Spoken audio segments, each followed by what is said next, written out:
Thanks very much, Jane. I was really delighted actually to get the invitation to come and speak here today, because I think there's some really interesting stuff going on at this crossroads between medicine or health and psychology and engineering at the moment, particularly in this area. I'd like to echo the comments made by my head of the department last night, I think at the end of your other conference that you're holding yesterday, and that I certainly don't feel, when I'm working in this area, I don't feel my research theme is complete without someone from health psychology involved, because I think one of the, as Jane has pointed out, one of the maybe mistakes or early mistakes that has happened, which always happens with new innovation, is that a lot of these applications and interventions have been developed without them being theory-based, I hopefully, with conferences like this and with a huge growing awareness in this area, that can be rectified. So I'm lucky to have people like Jane collaborating with me on work like this, and I'll be talking a little bit about some of that at a later stage. I suppose my beginning with all this was in the health part as opposed to the M part. So I was going to start by posing a question, and this is one of my sort of, I use this really to often remind myself as well as a clinician about the relative importance of the different things that we do every day when we meet patients. So I was going to start by posing a question, and some of you will recognise this by from the work of Mike Evans. But that question is, what are the things we can do to stay healthy? It's a really basic question. And of course, there's a lot of obvious answers like, weighing a bit less, drinking a bit less, with the exceptions of the party last night, obviously. Smoking a bit less, controlling our cholesterol and blood pressure. A good social network has been recognised, and I suppose I mean that in the old sense of the word rather than the new sense of the word, although it will be. I'm really interested in the talk on social media later on. But of all of these things that we can do individually, what makes the biggest difference to our health? And when I started to look at this, when you look at the data on this, it really is really striking. So if I was to tell you that this particular treatment I'm talking about, taken for 1 hour 3 times a week, decreases pain and disability in knee arthritis by 47%, you'd probably be really impressed. But also, not only that, in elderly people, this particular treatment reduces progression to dementia and Alzheimer's by 50%. In addition, in people at high risk of diabetes, this treatment, along with other lifestyle interventions, reduces the progression to frank diabetes by 58%. In postmenopausal women, this particular treatment taken 4 hours a week reduces incidence of hip fracture by 41%. In a large meta-analysis of trials of anxiety, this particular treatment reduces levels of anxiety by up to 48%. And also, it's the #1 treatment for fatigue. Now, when I sit in my practice, if I was offered a treatment like this, I'd be thinking, well, first of all, how much does it cost? Because it's obviously going to cost a huge amount. And how do I get my hands on it? And how do I buy shares in the company who are selling it? But in truth, as you probably realise, the answer is very simple, and the answer is exercise. But of course, this is only half the information, because as aware as we all are, and I think thankfully there's a real growing awareness around the benefits of exercise in recent times again. And there's lots of different mechanisms from that, and I'm sure the talk on social media later on will elucidate more of those. But when you're sitting in front of a patient and you're trying to engage with them, obviously you have a choice about how you create that engagement, and this is obviously one of the ways that you can engage with them. But you'll probably find fairly quickly your waiting room got pretty empty. But this is the way. This is the sort of experience I often have with patients around the idea of exercise.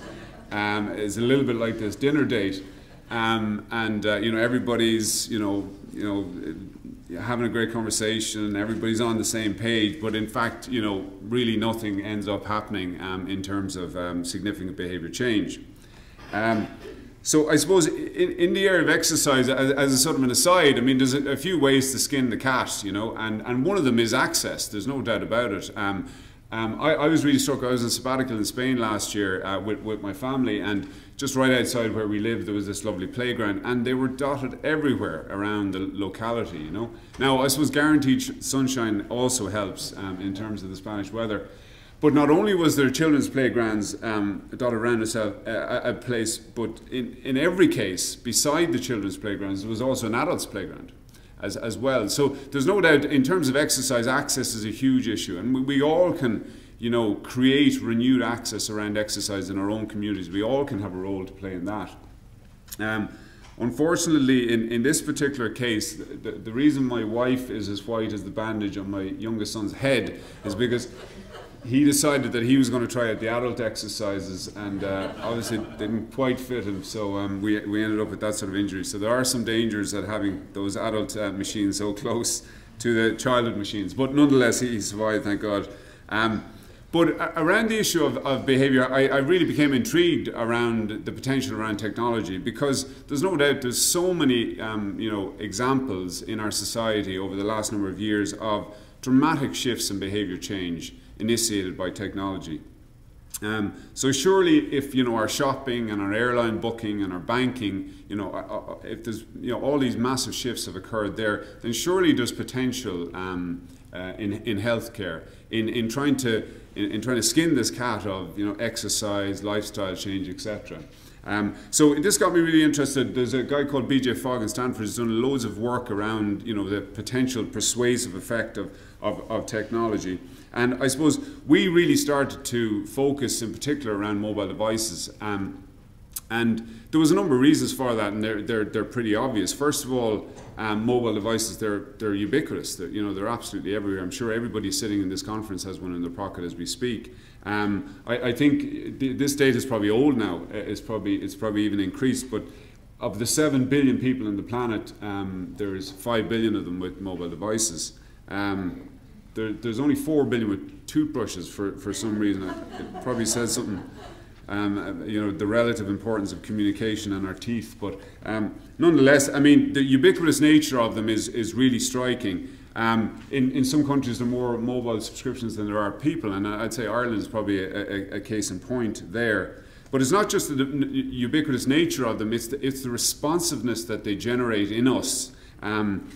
Looking at the average time it takes for a person to respond to an email, that's 90 minutes, whereas for a text message on a phone, it's 90 seconds.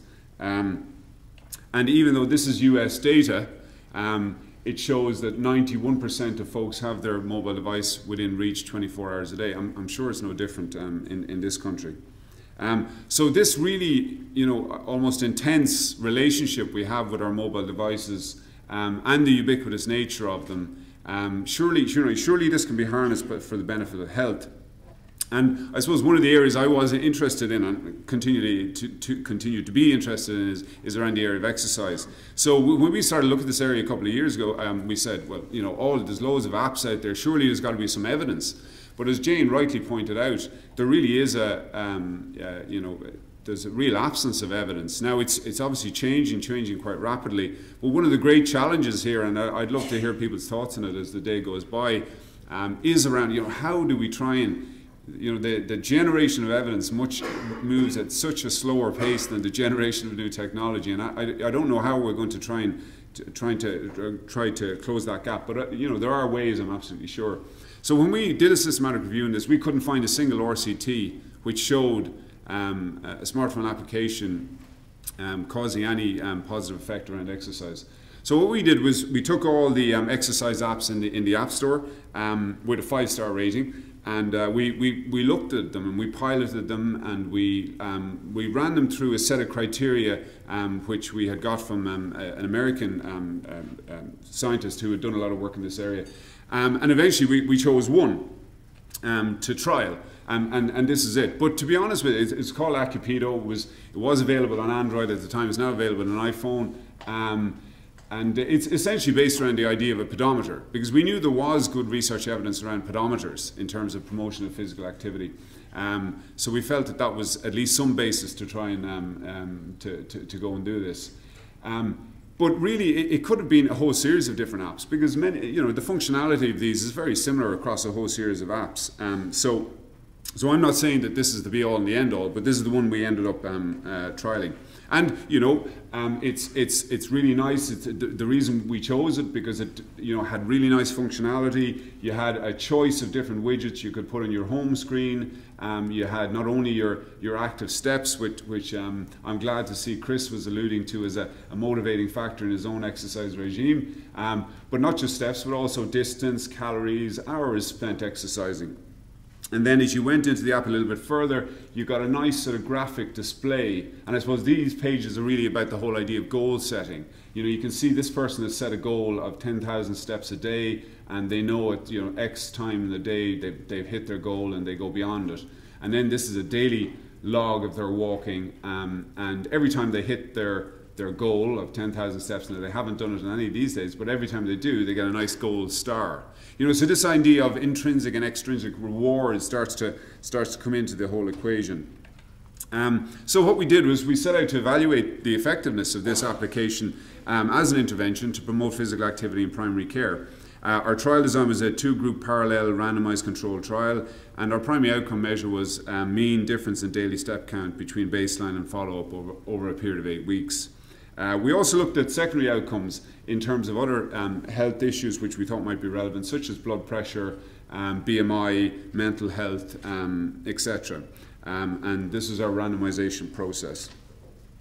Sorry about this, is a bit of a busy slide for those up the back, but essentially it's just a flow chart showing the trial. I chair the North Clare Primary Healthcare team out in Clare. This is where I work clinically, and this is where the trial took place. So it's about 8,000 individuals spread over a wide geographic area. And I suppose the geographics of where I work is another attraction of the technology in terms of being able to reach people and people being able to self-manage and empowering people to self-manage. So I think there's a lot of different aspects to it that are worth discussing. So we had a really open recruitment policy. People could self-refer, or they could be referred by their primary healthcare provider, GP, practice nurse, public health nurse, etc.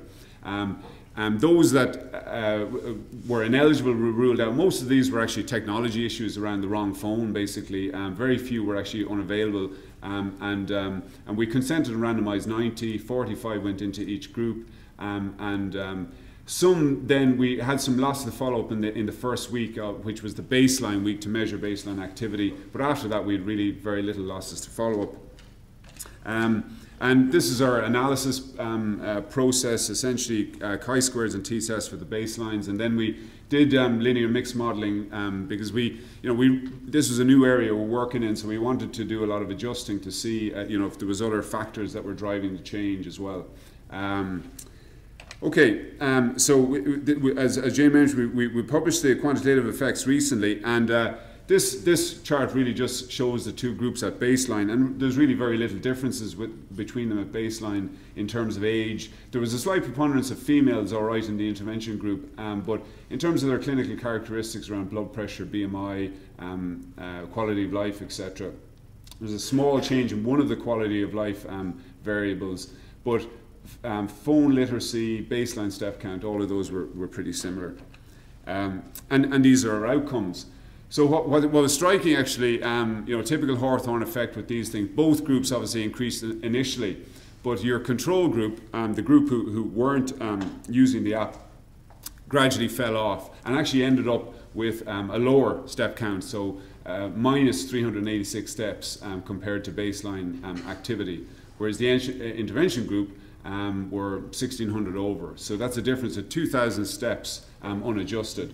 What was also interesting, even though we hadn't powered the study to capture the secondary outcomes, on our point estimates, we were also seeing improvements in terms of blood pressure and BMI in the intervention, between the intervention and control groups, which was, I suppose, one of the other areas I was interested in is around chronic disease management. So this got us thinking in other areas. So we then did an adjusted analysis to make sure that there wasn't some other big factor we weren't picking up driving things. So we adjusted for all the usual stuff: age, gender, socioeconomic status, all those clinical variables, smartphone literacy, baseline step count, pretty much everything we had. And our ANCOVA model still was highly significant, showing a mean improvement in the intervention group of over 1,000 steps. So that was part of the story, but it really is only part of the story, because as striking as that was for me as a clinician, what I really wanted to know is, what's going on here? Why is this happening, and how is it happening? So we had embedded a qualitative evaluation within the trial, and this was really to, very much explore people's views and experiences of using the smartphones in terms of promoting physical activity, and this was undertaken with taped and transcribed semi-structured interviews with a purposeful sample of patients, and we then underwent a thematic framework analysis of this data. I don't know, some of you may or may not be familiar with the qualitative side of things, but that goes through a whole series of steps around familiarization with the data, thematic framework identification, indexing, charting, coding, mapping, and then interpretation. And I suppose we wanted to make sure that interpretation was as broad as possible. So we brought in order to heighten reflexivity, 4 different members of the research team, a nurse, 2 GPs, and a clinical engineer. And we reviewed all that qualitative data and then came together to try and go through this process of qualitative analysis. And I suppose what we found was quite striking in terms of what was happening for the individuals who were using the intervention. So the data that qualitative data was divided into 2 major themes: transforming relationships with exercise and persuasive technology tools, and then 2 more minor themes: usability and the cascade effect. And I'll go on to explain what they are now. The transforming relationships theme was this really interesting sort of process that went on for individuals, and it was stepwise, and it seemed to be sort of synergistic, the different steps along this process. And it was between the relationship between the individual and their approach to exercise seemed to change over the period of the trial, and that change seemed to be very much facilitated by the technology, in this case the app. And these steps were awareness and knowledge, goal setting, feedback, reward systems, as I've mentioned, control and focus, and then confidence and ownership around what was going on for the individual. So to give an example of that, these are all quotes now from the individuals involved in the trial. So you can see from this that, really, before these people started interacting with the intervention, they probably had, it seemed anyway, little idea about, first of all, how much exercise they were getting, what was good, what was not good, what sort of goal they could set. So as they watched their steps accumulate on the app, and that's, I suppose, the beauty of the app, is you're getting this live step count during the day. The app almost became a teacher in a way for them in terms of their activity during the day. So their levels of awareness and their knowledge around their activity levels really increased. And then this was followed by, obviously, the ability to do some goal setting. And that, I suppose, the good thing about the goal setting is it could be done by themselves, and it could be completely individualized or personalized. And you can see this person is saying, I did notice that what I suspected was that when I had a goal, that I was far more likely to actually get up and do something. So the power of that then became apparent. And of course, not only are you setting a goal, but then you're getting constant feedback on that goal and the achievement of that goal as the day goes on. And then there's that sense of achievement. As you can see from this person mentioning, getting the feedback and getting, yes, I achieved a target today, or I'm nearly there, as they approach the goal that they've set for themselves. And I suppose all this comes back to the idea of a reward system that Chris alluded to earlier on, and that is intrinsic in these applications. And there's a whole psychology around and literature around the idea of intrinsic and extrinsic rewards. And one lady had this really nice sort of sum up term that she used in terms of her app. It's like a little boss in my pocket, with this idea of it driving a new behavior for her. But all of that was happening, but then what became apparent then was that all of these things were then starting to facilitate a new sense of control. Whereas before, a lot of these individuals, they were here and exercise was there, and it was this thing that they were sort of, uncertain about and unsure about and lacking confidence in interacting with. And now it was almost like that was internalized and they were in control of it, and they could start to plan their day around achieving it and the benefits of it and feeling good afterwards. And so that sort of sense of control and focus around those achievements really came through. So that was sort of what was going on. But then I suppose we were asking ourselves, well, what are the characteristics of the app that make this possible? And of course, there's some really interesting stuff done in the persuasive technology literature around this, around the mechanisms for how this type of a transformation might occur. And these are things like reduction, tailoring, suggestion, self-monitoring, conditioning, to name but a few. And to give you an idea about reduction, for example, reduction is when you simplify a task in order to influence behavior. And you can see how this particular participant captures that idea really easily. Whereas, say, in the previous pedometer research, you're not talking about charging your pedometer and putting it on and having to carry another piece of technology. This is a piece of technology you're carrying anyway, your mobile phone. And it's just easy, it's flexible, and it has that sense of possibility about it. And of course, the whole idea of self-monitoring, you're assisting people to track their progress, to change behavior, to attain a goal. So there's that really close monitoring of what's going on. And you had the possibility, as I mentioned before, with the app of changing the widget and putting it on your home screen, so you could be constantly getting that sort of reminder about how you were going on. The idea of suggestion is providing a cue to perform the behavior at an opportune time. And this is where this idea of the checking behavior became apparent. And you can see how this individual says, I check it at lunchtime so I know in the afternoon if I need to make up a conscious effort to whiz around the place. From lunchtime onwards, I'd probably check it more, and then last thing when I was leaving work, I'd check it so I'd know exactly what I have to do in the evening time. So this type of situation is really driving the person planning their exercise behavior. And then, of course, conditioning is really around the idea of rewards, where you're using rewards or positive reinforcement in order to change behavior, which we've already elucidated to. But you can see here that sense of it driving a new behavior and an interaction with a new behavior. So trying to put all this together, we came up with this, I suppose, almost like a summarizing philosophy around exercise promotion, which we call the no check move effect, which really summarizes, I suppose, this sort of sequential and synergistic process of positive change which occurred, as I described, in the relationship between the participants and their exercise behavior.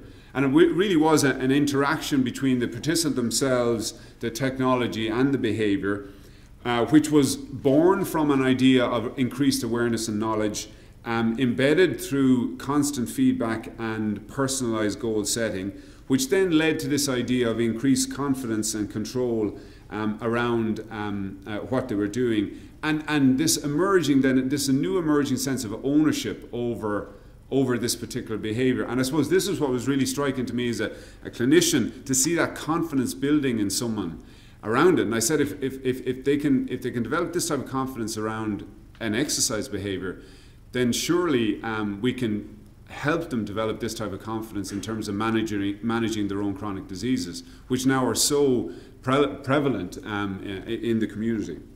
So I suppose this led to some really exciting ideas around it. Of course, there were usability challenges. I mean, it wasn't all a bed of roses. But actually, I was surprised at how few there were, and most of the usability challenges I've set up here, the setup assistance and, carrying the phone, resetting and charging, increased battery consumption, at least a lot of them you can counter with improving technology and also improved, I guess, phone literacy as well. So, I think a lot of the usability challenges, even though they do exist, they are surmountable. So in conclusion, I suppose, we can certainly conclude anyway that smartphone applications are effective in promoting physical activity, it's good now for me as a clinician to be able to sit down with individuals who I know need to change their exercise behaviour and be able to recommend something like this and know that there is an emerging evidence base behind it. And this effect, the effect associated with these apps is clinically significant. And I suppose it does beg the question that BJ Fogg has posed, you know, are mobile phones and I suppose mHealth in particular going to become the most important platform around changing behaviour, changing human behaviour going forward. And I think it's it is certainly a really exciting area. It was around the area of chronic disease management that we got sort of further excited, you know, particularly when we started to see drops in blood pressure associated with this particular trial. So I guess we moved on there into the idea of looking at a chronic disease, and I have a particular interest in hypertension. First of all, because it's largely managed by GPs. It's a huge public health problem in terms of the really bad outcomes that occur with it, such as myocardial infarction, heart attack, strokes, etc. And I suppose the worst thing about it is it's readily preventable by reducing blood pressure. We know there's a pure linear relationship between blood pressure and bad outcomes, and we know if we can get the blood pressure down, we'll really improve the chance of reducing these outcomes. And despite all that knowledge, we still have a situation where the rule of thirds apply, which I'm sure a lot of you are familiar with. But the rule of thirds in blood pressure shows us that, and this is backed up by data from Scandinavia in only the last 2 years, that of all the hypertension population, all the people with high blood pressure out there, first of all, a third of them don't know they have high blood pressure. There's a third that know they have high blood pressure and it isn't controlled. And then there's a third who know they have high blood pressure and it is controlled. And that situation hasn't really changed in 30 to 40 years, which I'm not sure what it's an indictment of, but it's an indictment of something. But I suppose it's around that the management of chronic disease like that I think technology has real potential, particularly when you start to think about things like, patient empowerment, ownership, self-monitoring, feedback, all of those issues that we've alluded to already in some of the slides. And indeed, when we did a Cochrane review on this some years ago, this was one of those mammoth reviews. There was around 10,000 papers, and this definitely nearly broke me. But the fact of it was that some of the really interesting evidence in this review was around things like self-monitoring, around reminder strategies, and I'm really interested to hear what our speaker has to say about that later on, and around the emergence of technology.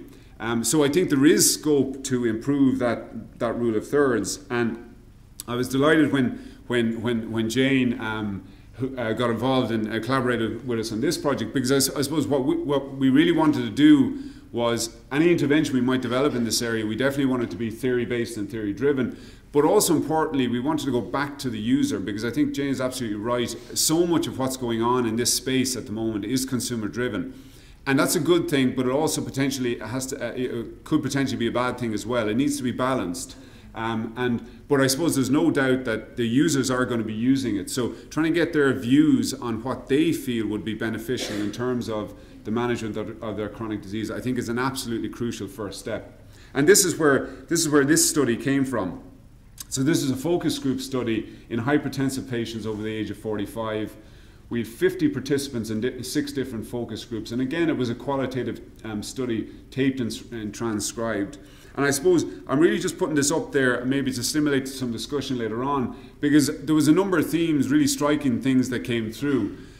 Firstly, it was the way people are really individual in their relationship with their technology and their mobile devices or their however, they really have a very individual way of getting information, managing information, and crucial to this is the whole idea of trust, how much they value the information source, whether it's coming from a well-recognized source or not.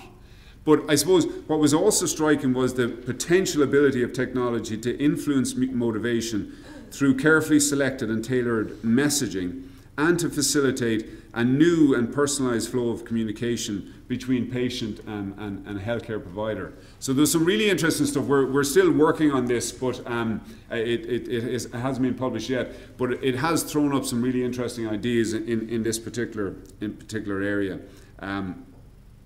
So it's a long time since Hippocrates uttered these immortal words. And I think, certainly they still ring true in terms of exercise. But I think I take a deeper meaning from this now, and it's around the idea of us all sort of taking a new ownership and responsibility for our own health. And I suppose what I'm really excited about is the potential for mHealth and technology in particular to really facilitate this process. Thanks very much. What we were going to do was, we might take one or two questions now, and then we'll have our next speaker. You'll see on our timetable we've left a little slot so you can ask them both equally some questions just before the coffee break. But if there's any burning questions now, we might take one or two before our next speaker. Jerry? Fantastic talk, really enjoyed that. I was wondering about behaviour change in healthcare professionals. Obviously, the focus here is changing patients' behaviour, and I was wondering what your thoughts are in engaging other GPs in offering this as a treatment. Obviously, I know you exercise, you're very engaged with this, I'm sure you're great at selling it, but what's your experience with your colleagues in thinking about this as treatment? Yeah, I think it's a really good point.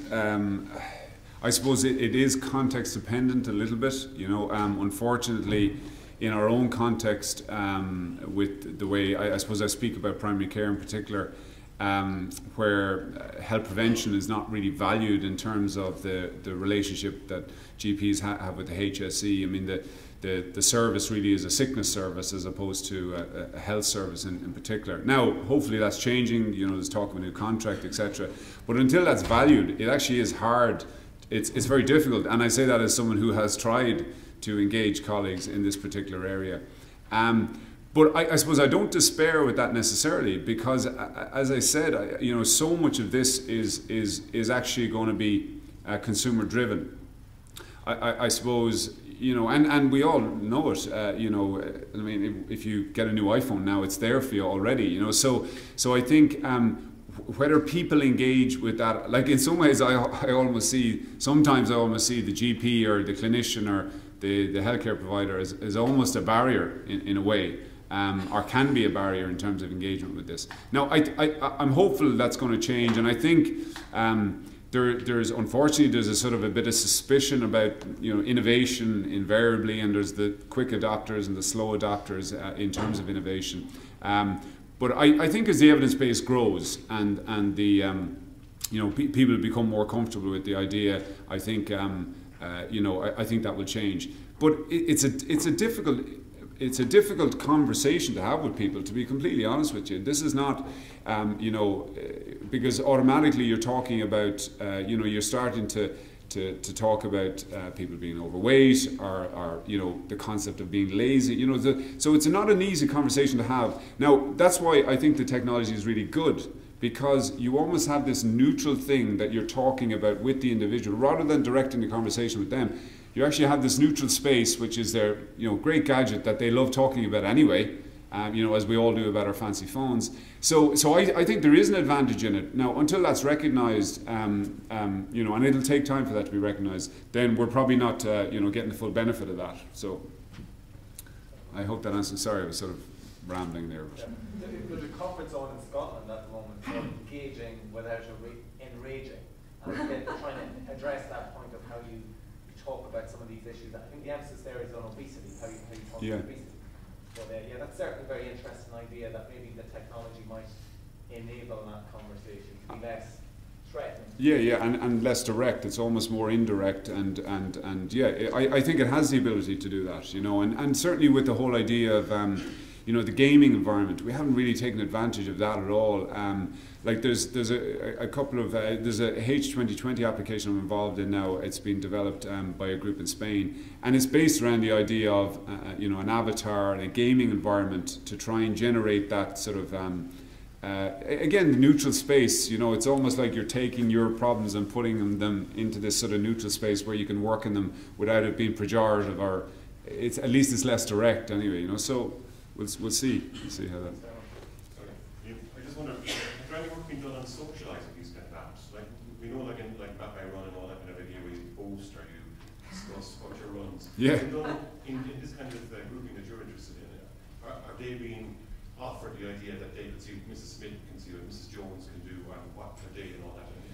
Yeah, with that particular app, no, there's no sort of Strava equivalent. I mean, that's yeah. Well, I'm just wondering if there's research done on that, like in Yeah. particular group. Yeah, I not that I'm aware of. I'm sure it's probably been done as we speak. But I suppose it's such a new area, and I think that it's another really compelling element to if you like the peer element. I think that potentially has a really strong role to play, because we all like to belong to groups, and it's interesting because I didn't get to talk about the cascade effect. Was this one sort of minor theme that came through in this trial, but actually what happened in the trial was a series of people within the trial then went on in their own communities to develop groups, real groups, not virtual groups, around like a walking group or a cycling group, etc. Having been, if you like, reconnected with the idea of being able to exercise through this process. So there's a lot of other, besides the idea of socializing this experience, there's also a lot of, there appears to be a lot of sort of cascading through their peer group and their community as a result of almost being, like we described when we were talking about this as the fish hook, because a lot of people, I mean, the other thing about this type of technology is, people will engage with it, and they'll engage with it, they're not going to keep engaging with it forever and ever, they'll often engage with it for a while and then they'll drop it. But if it has led to sort of a fundamental switch in how they view a healthy behaviour, then it's achieved a huge amount. And then if they go on to do something more positive with that, that's great, And I think as people who are, looking at technology interventions, we need to be aware of that as well. This is not something that, it's not like, for example, a medicine for hypertension that you're going to ask people to take for their life, It's really about just creating a shift and creating a new mindset around a healthy behaviour. That's how I see it. Liam, thank you very much. No problem. That was great. Thank you very much.